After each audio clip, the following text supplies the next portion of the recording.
صلاۃ والسلام نے فرمایا کہ آدم علیہ الصلاۃ والسلام کو جب رب تبارک و تعالیٰ نے پیدا کیا تو آپ جنت میں رہے اور جنت میں کئی سال تک گھومتے رہے، اور جب آپ ایک مرتبہ جنت میں آرام کر رہے تھے، آنکھیں بند کیے ہوئے تھے، تو آپ نے اپنے پاس ایک خاتون کو بیٹھا ہوا دیکھا۔ یہ خاتون کوئی عام خاتون نہیں تھی، یہ خاتون حضرت بی بی حوا تھی۔ تو جیسے ہی آپ نے دیکھا، پوچھا کہ آپ کون ہیں اور آپ یہاں ایک اجنبی خاتون ہیں، یہاں پر آپ کیوں بیٹھی ہیں؟ انہوں نے کہا کہ آدم آپ گھبراؤ نہیں، اللہ نے مجھے آپ کی بائیں پھسلی سے پیدا کیا ہوا ہے، رب تبارک و تعالیٰ نے تمہاری بائیں پھسلی سے مجھے پیدا کیا ہوا ہے، تم گھبراؤ نہیں۔ حضرت آدم علیہ الصلاۃ والسلام نے جب حضرت بی بی حوا کو چھونا چاہا، اللہ تبارک و تعالیٰ نے فرمایا کہ اے آدم، اگر تمہیں حوا کو چھونا ہے تو حوا کا مہر ادا کرنا ہوگا۔ تو حضرت آدم علیہ الصلاۃ والسلام نے فرمایا کہ مولا، حضرت بی بی حوا کا مہر میں کیا ادا کروں؟ اللہ تعالیٰ نے فرمایا حوا کا مہر اگر ادا کرنا ہو تو تم دونوں مل کر میرے نبی پر 10 مرتبہ درود پڑھ لو، تمہارا مہر ادا ہو جائے گا۔ 10 مرتبہ درود پڑھنے کا حکم دیا گیا۔ حضرت آدم علیہ الصلاۃ والسلام نے اور بی بی حوا نے جب 10 مرتبہ درود پڑھ لیا تو اسی درود کی بنیاد پر حضرت آدم اور حوا علیہ الصلاۃ والسلام کا نکاح طے ہوا، اور اسی درود پر مہر مقرر ہو گیا اور مہر ادا ہو گیا، اور درود پاک 10 مرتبہ اللہ نے پڑھنے کا حکم دیا۔ اور پھر اس کے بعد حضرت ابراہیم علیہ السلام کو اللہ نے جب اپنا دوست بنایا تو وہ بھی ایسے ہی نہیں بنایا، بلکہ روایتوں میں آتا ہے اللہ تعالیٰ نے ابراہیم علیہ السلام سے فرمایا کہ ابراہیم، میں تمہیں 10 چیزوں سے آزماتا ہوں، اگر تم 10 چیزوں کی اس آزمائش میں کامیاب ہو گئے تو میرے دوست بن جاؤ گے۔ ابراہیم علیہ السلام نے پوچھا کہ مولا وہ 10 چیزیں کیا ہیں؟ اللہ تبارک و تعالیٰ نے فرمایا، سب سے پہلے رب نے فرمایا کہ اے ابراہیم، اپنے سر میں مانگ نکالو۔ سب سے پہلے سر میں مانگ نکالنے والے جو نبی ہیں وہ حضرت ابراہیم علیہ الصلاۃ والسلام ہیں۔ رب نے انہی کو حکم دیا، ان سے پہلے اور کسی کو یہ حکم نہیں دیا گیا۔ اور پھر اس کے بعد یہ تو پہلا حکم تھا، رب کا دوسرا حکم آیا کہ اپنی مونچھیں کترواؤ، اپنی مونچھیں کم کرواؤ، اور اللہ کے حکم پر آپ نے اپنی مونچھیں کاٹی۔ پھر رب کا حکم آیا مسواک کرو، آپ نے مسواک کیا۔ پھر خالق کائنات نے چوتھا حکم دیا کلی کیا کرو، آپ نے کلی کی۔ پھر رب نے فرمایا کہ ناک میں پانی ڈالو، آپ نے ناک میں پانی چڑھا لیا۔ جب یہ 5 کام پورے ہو گئے، اب اللہ تعالیٰ نے چھٹا حکم دیا کہ اے ابراہیم اپنے ناخن کٹواؤ۔ حضرت ابراہیم علیہ الصلاۃ والسلام نے ناخن کٹوائے۔ پھر رب نے 7واں حکم دیا کہ اپنے ناف سے اپنے بالوں کو صاف کیا کرو، آپ نے 7واں حکم پورا کیا۔ پھر رب کا 8واں حکم آیا کہ تم اپنے بغل کے بالوں کو نکالا کرو، حضرت ابراہیم علیہ السلام نے اس کو بھی پورا کیا۔ پھر رب نے حکم دیا کہ تم ختنہ کروایا کرو، آپ نے ختنہ بھی کروایا۔ پھر 10واں حکم آیا کہ وضو میں اپنی انگلیوں کا خلال کیا کرو۔ تو جب یہ 10 حکم اللہ نے دیا اور ابراہیم علیہ الصلاۃ والسلام نے یہ 10 حکم مکمل فرما دیے، تو اس کے بعد اللہ تبارک و تعالیٰ نے فرمایا کہ اے ابراہیم، میں نے تمہیں 10 چیزوں سے آزمایا اور ان 10 کاموں میں تم کامیاب ہو گئے، آج سے میں نے تمہیں اپنا دوست بنا لیا ہے۔ یہ 10 اعمال تھے کہ جس میں اللہ تبارک و تعالیٰ نے ابراہیم علیہ الصلاۃ والسلام کو آزمایا، اور اس آزمائش میں جب آپ کامیاب ہو گئے، اس امتحان میں جب کامیاب ہو گئے، خالق کائنات نے آپ کو اس کے بعد اپنا دوست بنایا ہے۔ تو یہ وہ حضرت ابراہیم علیہ السلام بھی جو اللہ کے دوست بنے، وہ بھی یہ 10 کام مکمل کرنے کے بعد بنے۔ اسی طرح حضرت آدم علیہ السلام کا بی بی حوا سے جو نکاح ہوا وہ 10 مرتبہ درود پاک پڑھنے کی برکت سے ہوا۔ یہ 10 کی اہمیت کیا ہے؟ یہ 10 جو اللہ نے رکھے ہیں، یہ 2 انبیاء کو تو اللہ نے یہ 10 نعمتیں عطا کی۔ اسی طرح حضرت شعیب علیہ الصلاۃ والسلام جو اللہ کے نبی ہے، شعیب علیہ الصلاۃ والسلام نے اتنے آنسو بہائے، آپ نے اللہ کی محبت میں اتنا رویا آپ کی آنکھیں چلی گئی، نابینا ہو گئے۔ اللہ تبارک و تعالیٰ نے حضرت شعیب علیہ السلام کو دوبارہ سے آنکھیں عطا فرمائی اور جبرائیل امین سے یہ کہلا بھیجا کہ جبرائیل جاؤ اور شعیب سے یہ پوچھو کہ ان کا 10 سال تک یہ رونا کس لیے تھا۔ اگر میری محبت میں جہنم سے نجات کے لیے آنسو بہا رہے تھے تو میں نے شعیب کو جہنم سے نجات عطا کر دی، اور اگر شعیب نے یہ 10 سال جو آنسو بہائے جنت کے شوق میں بہائے، جنت کی طلب میں اگر بہائے، تو کہہ دو کہ ہم نے انہیں جنت عطا فرما دی۔ حضرت جبرائیل امین آتے ہیں اور شعیب علیہ السلام سے فرماتے ہیں کہ اے اللہ کے نبی، اے شعیب علیہ السلام، رب تبارک و تعالیٰ فرما رہا ہے کہ اگر تمہارا رونا اللہ کی محبت میں جہنم سے نجات کے لیے ہے، رب نے تمہیں جہنم سے نجات عطا فرما دی۔ اگر تمہارا رونا اگر جنت کی طلب میں ہے تو رب فرماتا ہے کہ آپ کو رب نے جنت عطا فرما دی۔ اگر تمہارا رونا اللہ کی رضا کے لیے ہے، اللہ کی خوشنودی کے لیے ہے، تو رب فرماتا ہے کہ میں شعیب سے خوش ہو گیا، راضی ہو گیا۔ حضرت شعیب علیہ السلام فرماتے ہیں اے مالک و مولا، میرا رونا نہ جہنم کی خوف میں ہے، نہ میرا رونا جنت کی طلب میں ہے۔ رب نے فرمایا کہ شعیب پھر یہ رونا کیوں تھا؟ شعیب علیہ السلام فرماتے ہیں کہ مولا 10 سال تک میں نے جو آنسو بہائے صرف ایک طلب میں بہائے، ایک چیز کی چاہت میں بگائے، اور وہ ایک چاہت یہ تھی کہ ایک مرتبہ تیرا دیدار نصیب ہو جائے، ایک مرتبہ تیرا حسن و جمال دیکھ لوں، ایک مرتبہ مولا تو اپنے حسن کا جلوہ مجھے دکھا دے۔ بس اس ایک دیدار کے لیے میں نے 10 سال آنسو بہائے، اور اتنا آنسو بہائے کہ میری آنکھوں کی روشنی ختم ہو گئی۔ رب تبارک و تعالیٰ نے فرمایا کہ اے شعیب، اگر میرے دیدار کی آرزو ہے تو اور 10 سال آنسو بہاؤ، اس لیے کہ جو میرا دیدار کرنا چاہتا ہے اس کی آنکھوں میں اگر جب تک آنسو رہیں گے اس وقت تک اس بندے کو میرے حسن و جمال کا دیدار نصیب ہوتا رہے گا۔ جب بندے کی آنکھوں سے آنسو سوکھ جائیں تو میرا دیدار نصیب نہیں ہوگا۔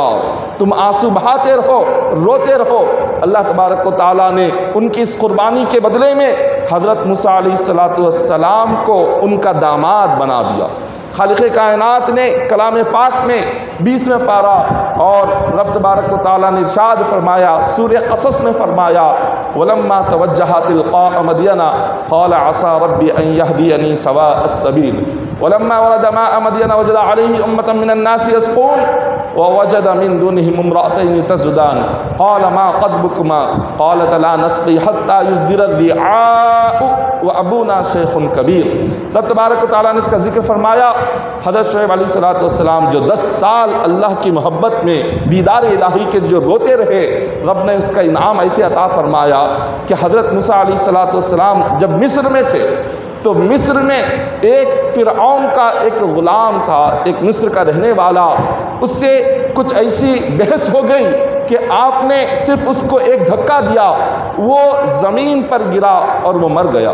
جب فرعون کو اس بات کی خبر ہوئی تو اس نے کہا کہ موسیٰ علیہ السلام نے میرے ایک آدمی پر ہاتھ اٹھایا اور اس کا قتل کر دیا۔ اس نے ایک اعلان جاری کر دیا کہ حضرت موسیٰ علیہ السلام جہاں نظر آئے انہیں فوراً قیدی بنا لو اور میرے پاس لے کر آ جاؤ۔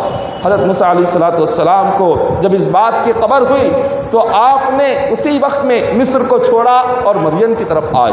مدین ایک علاقے کا نام ہے جو مصر کے قریب ہے۔ جب آپ مدین تشریف لاتے ہیں وہاں پر آپ جیسے ہی پہنچے تو دیکھا ایک بڑا سا کنواں ہے، وہاں پر لوگ قطاریں لگا کر کھڑے ہوئے ہیں۔ آپ اس کنویں کو دیکھتے گئے، اتنے میں 2 خاتون آئی بڑی ہی شرم حیا کے ساتھ، وہ آ کر پیچھے کھڑی ہو گئی۔ تمام لوگ پانی بھرتے جا رہے تھے، کافی وقت گزر گیا۔ حضرت موسیٰ علیہ السلام نے جب ان 2 خواتین کو دیکھا کہ بس وہ ایک کنارے پر کھڑی ہوئی ہیں، آگے نہیں بڑھ رہی ہیں، تو آپ نے جا کر ان کی مدد کرتے ہوئے ان کے ہاتھ سے آپ نے پانی کا مشکیزہ لے لیا اور خود گئے اور آپ نے اس کنویں سے پانی بھر کر وہ مشکیزہ انہیں دے دیا۔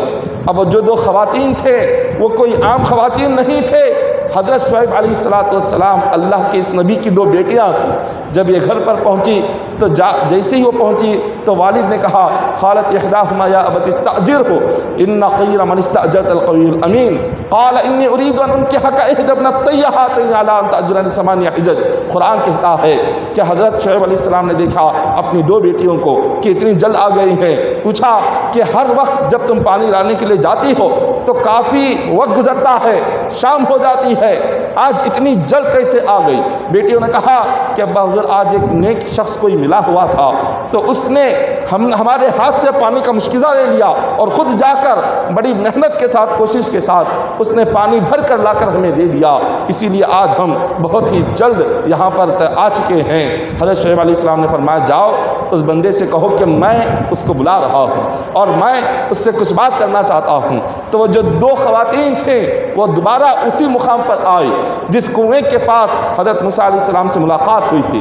حضرت موسیٰ علیہ السلام نے دیکھا، پوچھا بتائیے آپ یہاں کیوں آئے ہیں؟ کہا کہ ہمارے والد آپ کو بلا رہے ہیں اور آپ سے کچھ بات کرنا چاہتے ہیں۔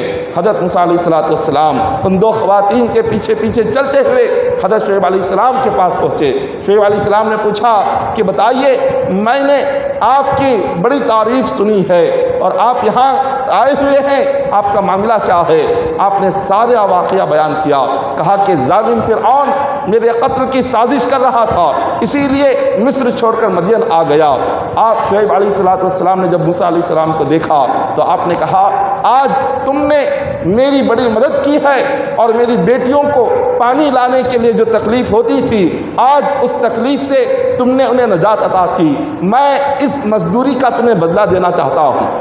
آج جو تم پانی لا کر انہیں پہنچائے ہو اس محنت کی مزدوری تمہیں دینا چاہتا ہوں۔ موسیٰ علیہ السلام نے پوچھا بتائیے آپ مجھے محنت کی مزدوری کیا دینا چاہتے ہیں؟ انہوں نے کہا اس محنت کی مزدوری میں اپنی لڑکی کا نکاح تم سے کرنا چاہتا ہوں۔ شعیب علیہ السلام کی ایک بیٹی جن کا نام حضرت بی بی صفورہ ہے، تو حضرت شعیب علیہ السلام نے کہا کہ میں اپنی بیٹی بی بی صفورہ کا نکاح تم سے کرنا چاہتا ہوں۔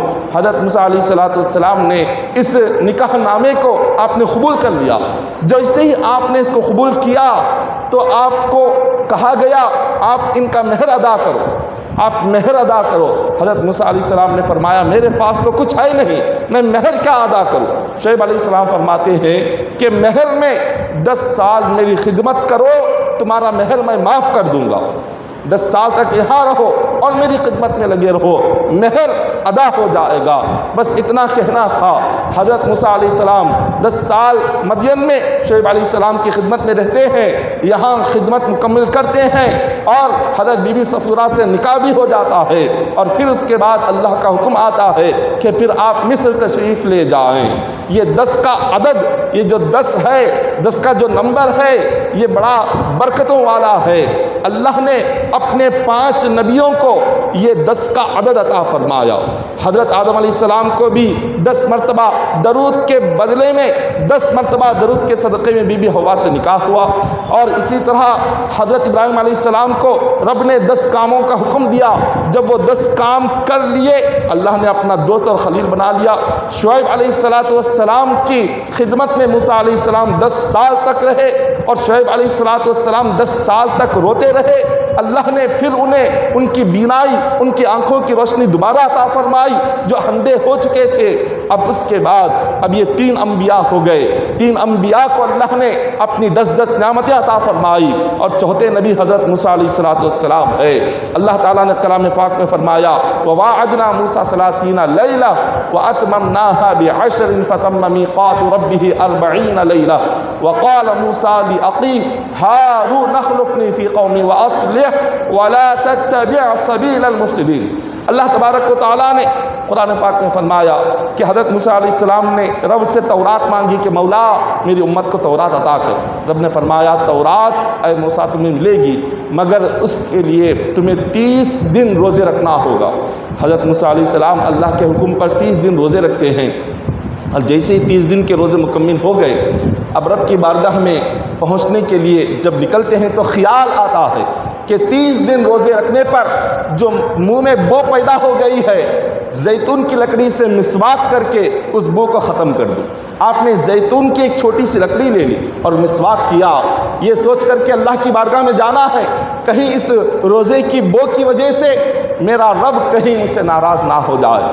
تو آپ نے مسواک کر لیا، اللہ کی بارگاہ میں پہنچے، رب تبارک و تعالیٰ نے ارشاد فرمایا فَتَمَّ مِيقَاتُ رَبِّهِ 40 لَيْلَةً۔ رب نے فرمایا کہ موسیٰ کیا تمہیں پتہ نہیں کہ روزدار کی منہ کی بو مشک کی خوشبو سے زیادہ مجھے پسند ہے؟ تم نے کیوں جا کر اس بو کو ختم کرنے کے لیے زیتون کی لکڑی سے مسواک کیا؟ دوبارہ جاؤ۔ رب نے فرمایا دوبارہ 10 دن روزے رہو، اور 10 دن روزے رکھ کر پھر اس کے بعد جب روزے کی بو تمہارے منہ میں پیدا ہو جائے تب میرے پاس آنا تورات کو لے کر جانے کے لیے۔ رب تبارک و تعالیٰ نے واپس بھیج دیا۔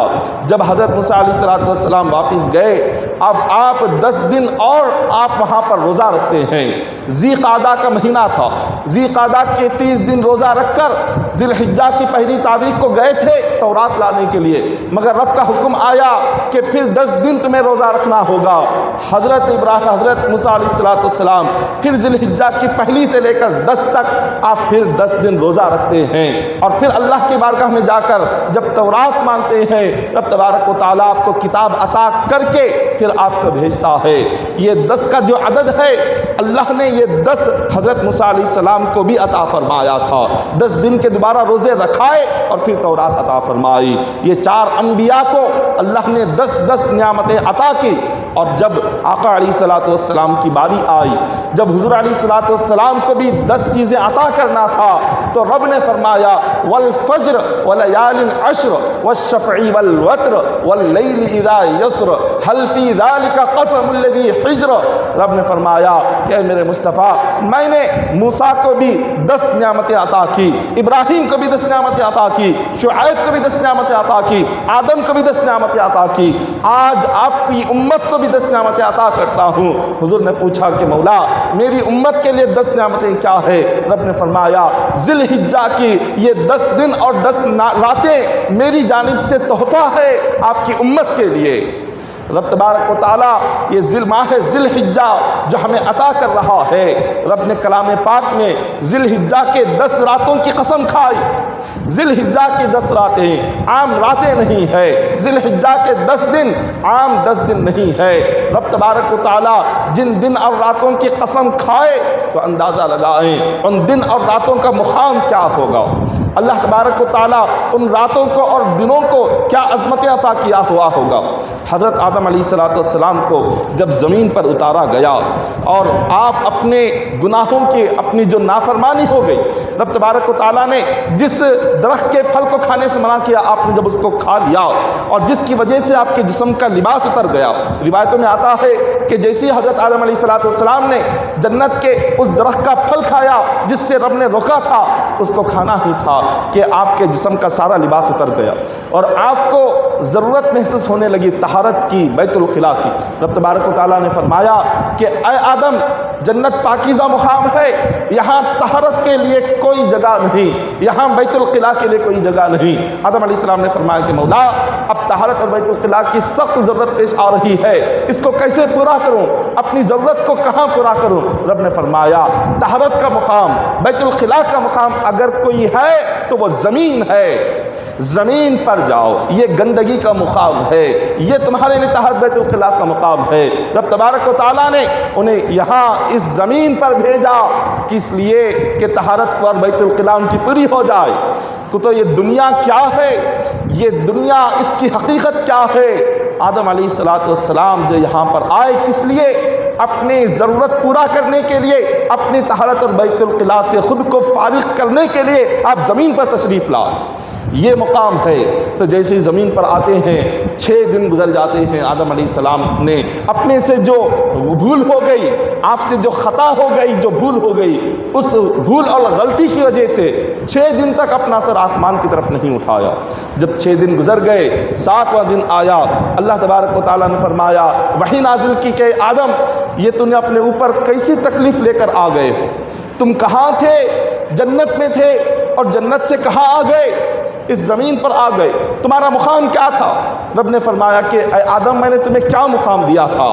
میں نے اپنی دست قدرت سے تمہارا جسم بنایا، میں نے تمہارے جسم میں اپنی روح کو اپنے دست قدرت سے میں نے خود ڈالا، کسی فرشتے سے تمہاری مٹی کو نہیں گندوایا، تمہاری مٹی میں پانی میں نے ڈالا، تمہارے جسم کو میں نے تیار کیا، تمہارے جسم میں میں نے روح کو پھونکا، اور تمہاری روح جب جسم میں آ گئی فرشتوں کو حکم دے کر تمہیں سجدہ کروایا، جنت میں تمہیں رہنے لگوایا، جنت کی سیر تمہیں کروائی، مقام بلند سے بلند عطا فرمایا، اتنا بلند مقام تمہیں دیا، مگر تم نے آدم یہ کیا کر دیا؟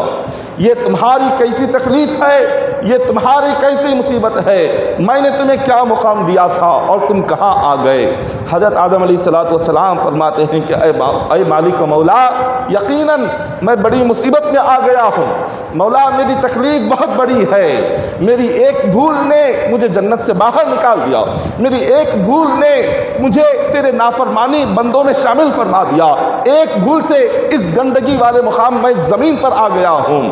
اللہ تبارک و تعالیٰ نے جب یہ سنا تو فرمایا کہ آدم، اگر میں تمہاری طرح اس روئے زمین پر بندوں کو بلند درجہ عطا کر دوں، میں انہیں اچھائی اپنی نعمتیں عطا فرماؤں، اپنی بھلائی عطا فرماؤں، اپنی رحمتیں اور برکتیں عطا فرماؤں، رب نے فرمایا اگر تمہاری طرح روئے زمین میں سارے انسان جمع ہو جائے، سارے نیک بن جائے، سارے عبادت گزار بن جائے، سارے نمازی بن جائے، اور پھر وہ لوگ ایک لمحے کے لیے میری عبادت کو نہ چھوڑے، تو ان کی عبادت سے میری کوئی عظمت بڑھنے والی نہیں ہے، میرا مقام بڑھنے والا نہیں ہے، میری حمد اور تعریف بڑھنے والی نہیں ہے، میرا رتبہ اور درجہ بڑھنے والا نہیں ہے، نہ بندوں کی عبادت سے میری عظمتیں بڑھے گی، نہ بندوں کے گناہوں سے میری عظمتیں گھٹے گی۔ رب نے فرمایا میں ہمیشہ سے بلند ہوں، میری تعریف اور میری بلندی ہمیشہ سے ہے۔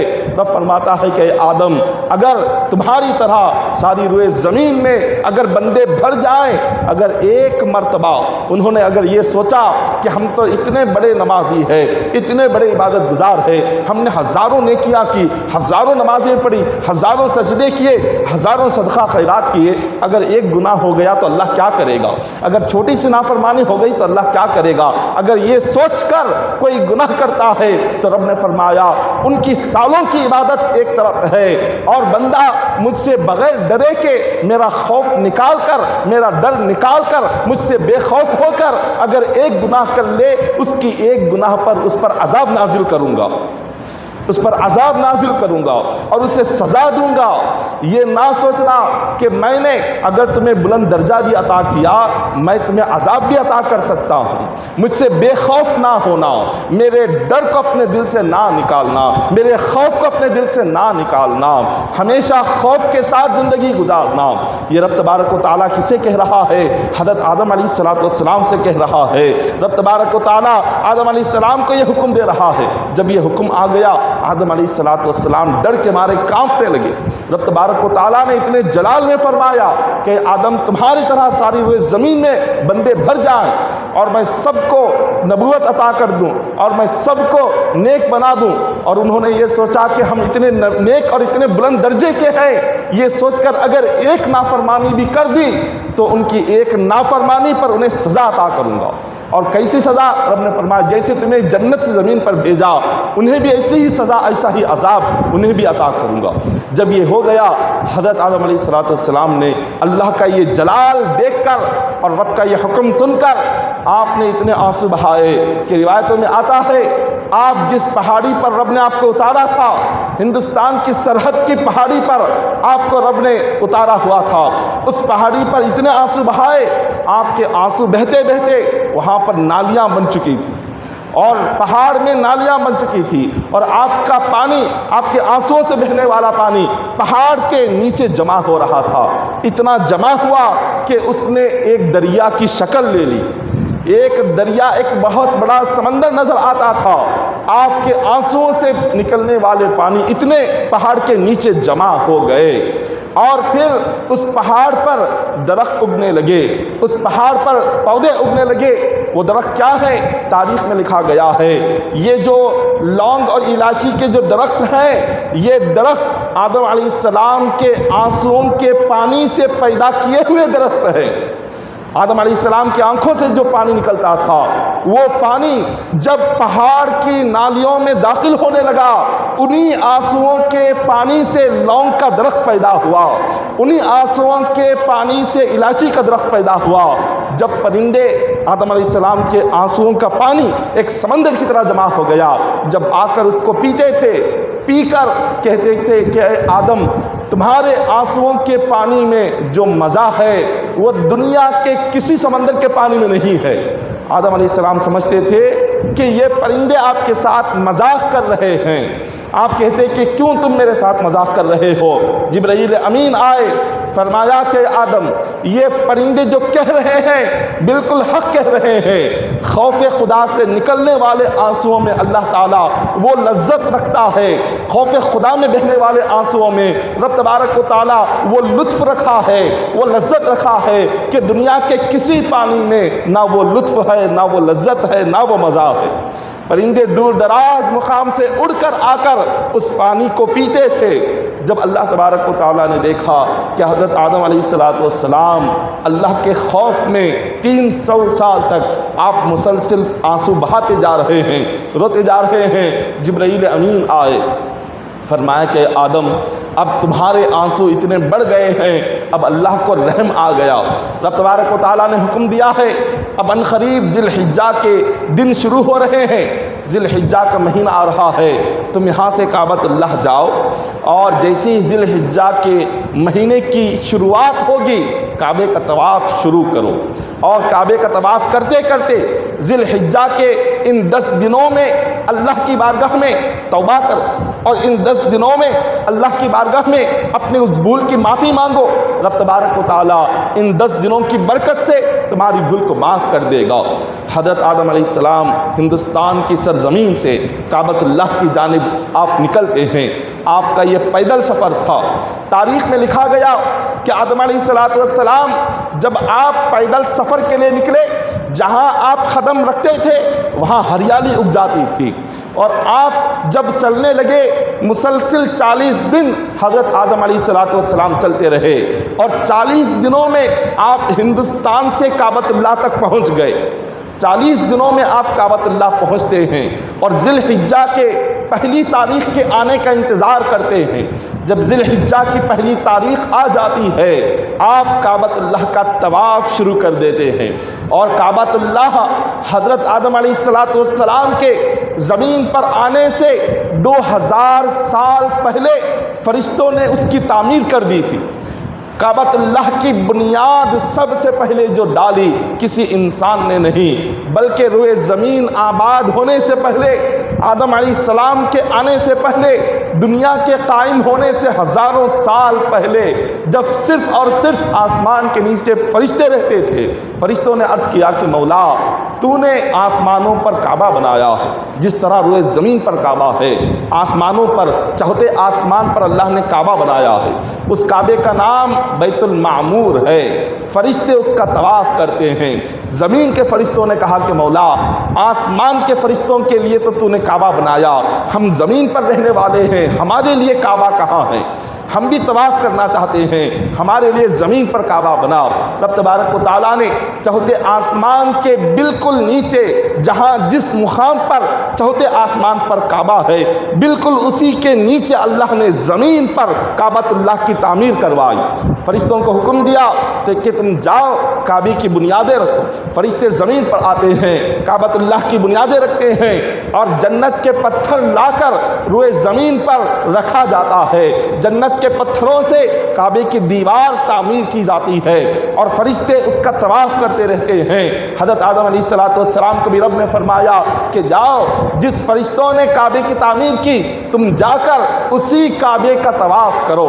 حضرت آدم علیہ السلام آتے ہیں، کعبۃ اللہ کا طواف شروع کرتے کرتے آپ ذی الحجہ کی پہلی تاریخ سے لے کر ذی الحجہ کی 10 تاریخ تک کعبۃ اللہ کا طواف جاری رکھتے ہیں، اور دوران طواف آپ اتنا روتے ہیں کہ آپ کے آنسو آپ کے گھٹنے تک پہنچ جاتے ہیں، اور رب کی بارگاہ میں عرض کرتے ہیں کہ ربنا انی ظلمت نفسی ظلما کثیرا ولا یغفر الذنوب الا انت فاغفر لی فاغفرۃ من عندک وارحمنی انک انت الغفور الرحیم۔ عرض کرتے ہیں کہ مولا میں نے یقیناً تیری نافرمانی کی ہے، سوائے تیرے کوئی بخشنے والا نہیں ہے، کوئی رحم کرنے والا نہیں ہے، مجھے بخش دے، مجھے رحم کر دے۔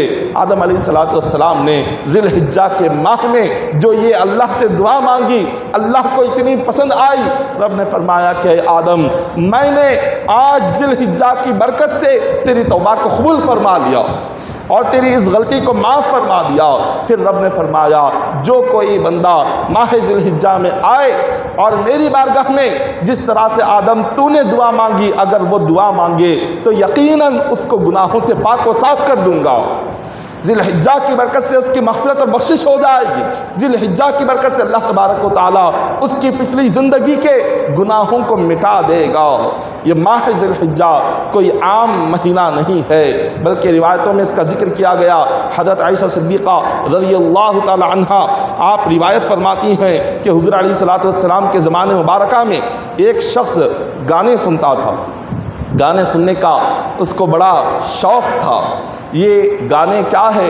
روایتوں میں علماء کرام اور صوفیہ فرماتے ہیں گانا ایک زہر ہے، گانا ایک ایسا میٹھا زہر ہے جو انسان کے ایمان کو برباد کر دیتا ہے۔ بندہ مومن جب بڑے ہی لطف کے ساتھ اور لذت کے ساتھ جب وہ گانے سننے لگتا ہے اور اس کو جب لطف ملتا ہے اور اس کے سننے سے جب اس کو لذت ملتی ہے اور اس کو ایک خوشی ملتی ہے اور اس کے دل کو راحت اور سکون اگر گانوں سے ملتا ہے تو سمجھ جاؤ یہ گانے ہمارے ایمان کو برباد کر رہے ہیں۔ یہ ایک زہر ہے کہ جس زہر سے ایمان مر رہا ہے، یہ ایک وہ زہر ہے جس سے اندر کا دین مر رہا ہے، یہ وہ زہر ہے جس سے عبادتوں کی روح مر رہی ہے، یہ وہ زہر ہے کہ جس سے ہماری نمازیں برباد ہو رہی ہے، یہ وہ زہر ہے کہ جس سے ہم اپنے نیک اعمال کو ختم کر رہے ہیں۔ یہ ایک میٹھا زہر ہے جو انسان کے ایمان کو برباد کرتا ہے۔ اور جب آقا علیہ السلام کے زمانے میں ایک شخص گانے بہت سنتا تھا، جب ذی الحجہ کا چاند نظر آ جاتا وہ صبح سے وہ روزہ رکھ لیتا، اور حضور علیہ السلام کو جب اس بات کی خبر ہوئی آقا علیہ السلام نے اس کو بلایا اور اس سے پوچھا کہ تیرا کیا معاملہ ہے کہ سال کے تمام دنوں میں تمام مہینوں میں تیرے گناہ کا سلسلہ جاری رہتا ہے اور جیسے ہی ماہ ذی الحجہ کا چاند نظر آ جائے اپنے گناہوں کو روک دیتا ہے اور گناہ چھوڑ دیتا ہے اور فوراً وضو کر کے روزوں کو پابندی سے رکھنے لگ جاتا ہے۔ وہ شخص ماہ ذی الحجہ کا چاند دیکھ کر وہ روزے رکھنا شروع کر دیتا تھا، وہ نفل نمازیں پڑھنا شروع کر دیتا تھا، 5 وقتہ نماز کا وہ پابند بن جاتا تھا۔ تو جب حضور علیہ السلام نے اس کو بلا کر اس کی وجہ پوچھی تو اس نے بڑا پیارا جواب دیا۔ اس نے عرض کیا کہ یا رسول اللہ صلی اللہ علیہ وسلم میں سارا سال اللہ کی نافرمانی تو کرتا ہوں، گناہ تو کرتا ہوں، جب ذی الحجہ کا مہینہ آ جاتا ہے میرا دل کہتا ہے کہ یہ ذی الحجہ کا مہینہ یہ حج کا مہینہ ہے، یہ ذی الحجہ کا مہینہ طواف کعبہ کا مہینہ ہے، یہ ذی الحجہ کا مہینہ یہ مقام ابراہیم پر کھڑے ہو کر نفل پڑھنے کا مہینہ ہے، یہ ذی الحجہ کا مہینہ یہ کعبۃ اللہ کو چومنے کا مہینہ ہے۔ میرا دل کہتا ہے کہ اس مہینے میں اگر میں گناہ کروں گا، نافرمانی کروں گا تو اللہ تبارک و تعالیٰ پتہ نہیں کیسا عذاب نازل کرے گا۔ تو دل کہتا ہے کہ میں حاجیوں کی دعا میں شامل ہو جاؤں، حاجیوں کی دعا جو اللہ تعالیٰ قبول کرتا ہے اس دعا میں اللہ مجھے بھی شامل کر لے۔ تو اسی لیے حاجیوں کی دعا حاصل کرنے کے لیے اور حاجیوں کی دعا میں خود کو شامل کرنے کے لیے میں ذی الحجہ کی پہلی تاریخ سے لے کر 10 تاریخ تک روزے رکھتا ہوں تاکہ اللہ تبارک و تعالیٰ اپنے طواف کرنے والوں پر جو رحمت نازل کرے وہی رحمت اللہ مجھ پر بھی نازل کرے، تاکہ مولا حجر اسود کو چومنے والوں پر جو برکت نازل کرے وہی برکت مجھ پر بھی نازل کرے، تاکہ خالق کائنات صفا و مروہ کے درمیان سعی کرنے والوں کو اللہ جو اپنے اپنی نعمتیں عطا کرتا ہے وہی نعمتیں مولا مجھے بھی عطا کرے۔ اسی مقصد سے ذی الحجہ کی پہلی تاریخ سے 10 تاریخ تک میں روزے رکھتا ہوں، میں نمازوں کی پابندی کرتا ہوں۔ حضور نے فرمایا کیا تجھے خبر ہے کہ جو تو ذی الحجہ کی پہلی تاریخ سے روزے رکھ رہا ہے ان روزوں پر اللہ تجھے کیا اجر عطا فرمائے گا، ان روزوں کا اللہ تبارک و تعالیٰ تجھے کیا ثواب عطا کرے گا؟ اس صحابی نے کہا کہ یا رسول اللہ صلی اللہ علیہ وسلم مجھے اس کی خبر تو نہیں ہے، پتہ نہیں ہے کہ ان روزوں کی فضیلت کیا ہے، ان روزوں کا اجر و ثواب کیا ہے؟ آقا علیہ الصلوۃ والسلام فرماتے ہیں جو کوئی شخص ماہ ذی الحجہ کا چاند دیکھ کر، ذی الحجہ کا چاند دیکھ کر وہ پہلا روزہ رکھتا ہے تو حضور نے فرمایا اللہ تبارک و تعالیٰ اس بندے کو 100 غلام آزاد کرنے کا ثواب عطا فرماتا ہے۔ 100 غلام آزاد کرنے کا ثواب۔ صحابہ اکرام، تابعین، طبع تابعین کے زمانے تک غلاموں کا دور تھا اور غلاموں کے آزاد کرنے پر بے انتہا اجر و ثواب احادیث میں ذکر کیا گیا ہے، تو ایک غلام آزاد کرنے کا ہی بے انتہا ثواب ہے۔ حضور نے فرمایا ذی الحجہ کا چاند دیکھ کر اگر روزہ رکھو گے اللہ تمہیں ایک غلام نہیں بلکہ 100 غلام آزاد کرنے کا ثواب۔ اور پھر یہ فضیلت یہیں پر ختم نہیں ہوتی بلکہ اس ایک روزہ رکھنے والے کو حضور فرماتے ہیں کہ اللہ تعالیٰ اس ایک روزہ رکھنے والے کو کعبۃ اللہ میں 100 اونٹوں کی قربانی دینے کا ثواب بھی عطا فرماتا ہے۔ 100 اونٹوں کی قربانی کعبۃ اللہ میں ایک نیکی کا اجر و ثواب 1 لاکھ کے برابر، ایک اونٹ کی قربانی کا ثواب 1 لاکھ اونٹوں کی قربانی کے برابر ہے۔ اگر کوئی 100 اونٹ قربانی دے 100 لاکھ اونٹوں کی قربانی کے برابر ثواب، تو حضور نے فرمایا کعبۃ اللہ میں 100 اونٹوں کی قربانی کا ثواب اس بندے کو جو ذی الحجہ کا چاند دیکھ کر روزہ رکھتا ہے، پہلا روزہ رکھتا ہے۔ اور پھر آگے فرمایا یہی فضیلت یہاں پر ختم نہیں ہوئی، حضور نے فرمایا اس ایک روزہ رکھنے والے کو اللہ تعالیٰ جہاد میں، جنگ میں، جہاد میں 100 گھوڑے دینے کا بھی ثواب عطا فرماتا ہے۔ 100 غلام کرنے، آزاد کرنے کا ثواب، کعبۃ اللہ میں 100 اونٹوں کی قربانی کا ثواب، جہاد میں 100 گھوڑے دینے کا ثواب، ذی الحجہ کا چاند دیکھ کر ایک روزہ رکھنے والے کے لیے یہ فضیلت ہے۔ اور جب اس کے روزے بڑھتے جائے، اب ذی الحجہ کا چاند یہ پیر کے دن اگر نظر آیا، 29 کا چاند ہوا تو منگل کو پہلی تاریخ ہوگی۔ اگر چاند 29 کا ہو گیا تو چاند رات، پیر کی رات، پیر کا دن گزرنے کے بعد جو رات ہوگی وہ چاند رات ہوگی۔ اگر 30 کا چاند ہوا تو منگل کا دن گزرنے کے بعد جو رات ہوگی وہ رات پہلی ذی الحجہ کی رات ہوگی۔ تو سحری کرنا ہو تو چاند اگر پیر کا ہو گیا تو پیر کی رات کو سحری کر کے روزہ رکھ سکتے ہیں، اگر نہیں تو منگل کی رات کو آپ سحری کر کے آپ روزہ رکھ سکتے ہیں۔ حضور علیہ الصلوۃ والسلام نے یہاں تک ذکر کیا۔ اور پھر ذی الحجہ کی 8 تاریخ اور 9 تاریخ، ذی الحجہ کی 8 اور 9 یہ 2 تاریخوں کا بڑا ہی خاص طور پر حدیث پاک میں حکم دیا گیا۔ حضور فرماتے ہیں جو کوئی ذی الحجہ کی 8 تاریخ کو اگر روزہ رکھتا ہے اللہ تعالیٰ اس بندے کو کعبۃ اللہ میں 1000 اونٹوں کی قربانی کا ثواب عطا فرماتے ہیں۔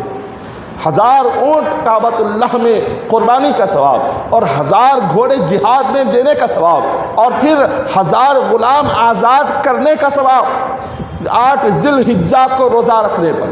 اور جس نے 9 ذی الحجہ جو یوم عرفہ ہوتا ہے، حاجیوں کا حج جس دن ہوتا ہے، تو جو کوئی بندہ 9 ذی الحجہ کو عید سے 1 دن پہلے اگر اس دن روزہ رکھا تو حضور نے فرمایا اللہ تعالیٰ اس کو 2000 گھوڑے جہاد میں دینے کا ثواب عطا فرماتا ہے، 2000 اونٹوں کی قربانی کا ثواب عطا فرماتا ہے، اور 2000 غلام آزاد کرنے کا ثواب عطا فرماتا ہے۔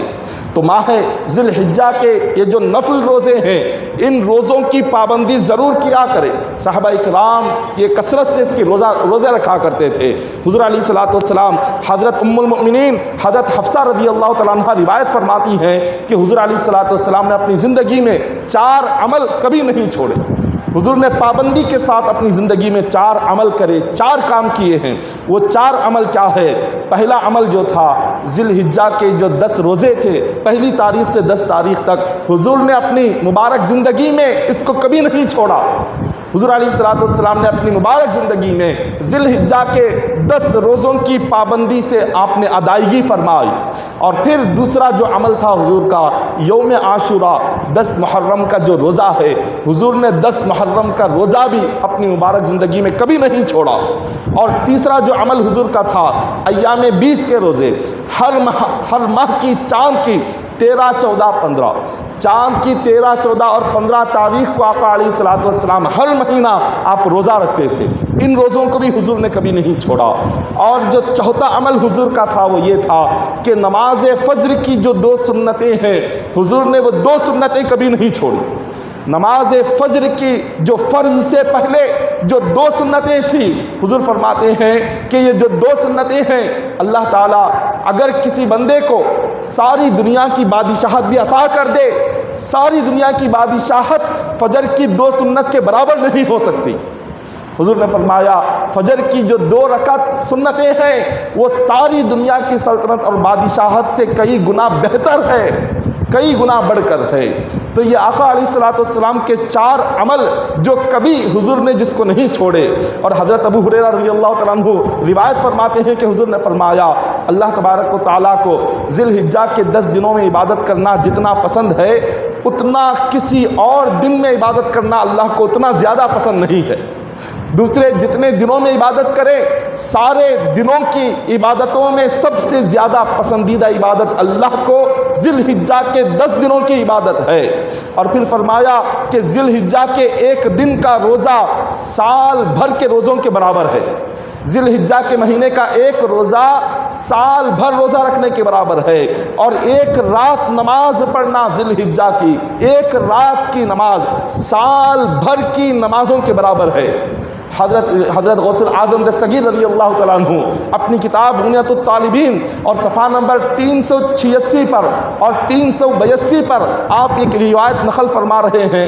آپ فرماتے ہیں حضرت عائشہ صدیقہ رضی اللہ تعالیٰ عنہ روایت فرماتی ہیں کہ حضور نے فرمایا کہ جس شخص نے ذی الحجہ کے پہلے 10 دنوں میں یا 10 راتوں میں کسی بھی رات کو اس نے اللہ کی عبادت کی، ذی الحجہ کے 10 دنوں میں اور 10 راتوں میں اس نے کسی بھی ایک دن میں روزہ رکھا اور اس رات میں عبادت کی، اللہ تبارک و تعالیٰ اس کو سال بھر عمرہ کرنے کا ثواب عطا فرماتا ہے اور سال بھر حج کرنے کا ثواب عطا فرماتا ہے۔ ذی الحجہ کے 10 دنوں میں 10 راتوں میں کوئی ایک دن عبادت کرنا، ایک رات عبادت کرنا، ایک دن آپ روزہ رکھنا اللہ کو اتنا پسند ہے، سال بھر کے عمرہ کے برابر اللہ تعالیٰ اس کے نامہ اعمال میں اجر و ثواب لکھ دیتے ہیں۔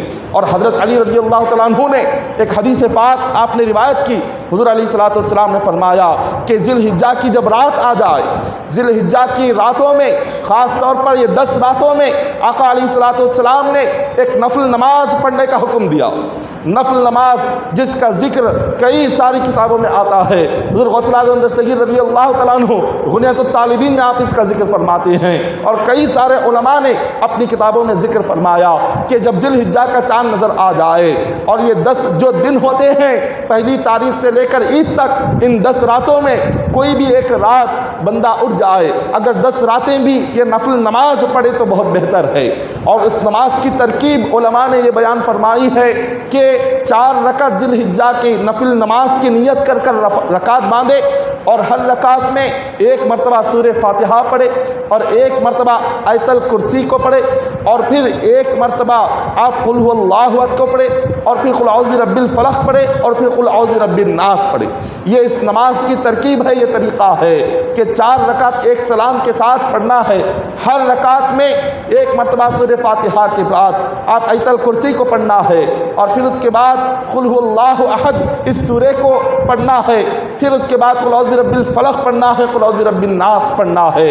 چاروں رکعتوں میں اسی کو پڑھنا ہے، اور جیسے ہی سلام پھیرے، سلام پھیر کر وہ بندہ اللہ کی بارگاہ میں اپنے دل سے جو دعا مانگے گا اللہ اس کی ہر جائز دعا کو قبول فرمائے گا۔ اور اس نماز پڑھنے والے کو اللہ تبارک و تعالیٰ آقا علیہ السلام کے روضہ مبارک کی زیارت کے برابر اس کو اجر و ثواب عطا فرمائے گا، اور کعبۃ اللہ کے حج کے برابر اللہ تعالیٰ اس کے نام اعمال میں اجر و ثواب عطا فرمائے گا۔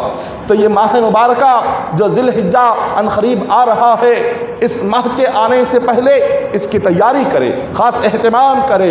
آپ اس میں روزے رکھنے کا اہتمام کرے، نفل نماز پڑھنے کا اہتمام کرے، صدقہ خیرات کرنے کا اہتمام کرے، یتیموں کے ساتھ حسن سلوک کرنے کا اہتمام کرے، کیونکہ روایتوں میں آتا ہے حضور علیہ الصلوۃ والسلام نے اور علماء کرام نے یہ لکھا ہوا ہے کہ جو شخص ذی الحجہ کے 10 دن اگر عبادت میں گزارے گا، رب کی بارگاہ سے 10 نعمتیں اسے نصیب ہوگی۔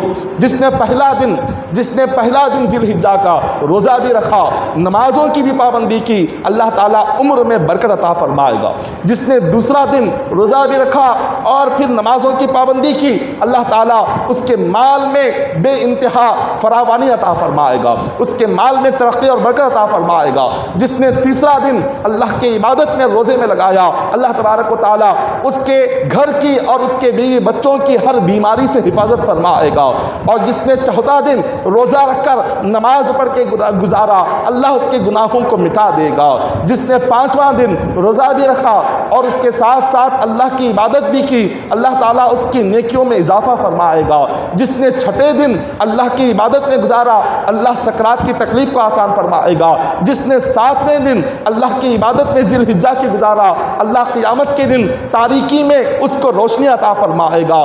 جس نے 8ویں دن اللہ کی عبادت میں گزارا، اللہ میزان میں اس کے نام اعمال کا وزن زیادہ فرما دے گا۔ اور جس نے 9ویں دن اللہ کو راضی کرنے کے لیے ذی الحجہ کی عبادت میں گزارا، اللہ تعالیٰ جہنم سے نجات عطا فرمائے گا۔ جس نے 10واں دن اللہ کی عبادت کی، اللہ تعالیٰ جنت کے سارے دروازے کھول دے گا۔ اس بندے کے لیے رب کی ایسی نعمتیں، ایسی رحمتیں، ایسی برکتیں اس پر نازل ہوتی ہیں کہ جس کا کوئی بندہ وہم و گمان بھی نہیں کر سکتا۔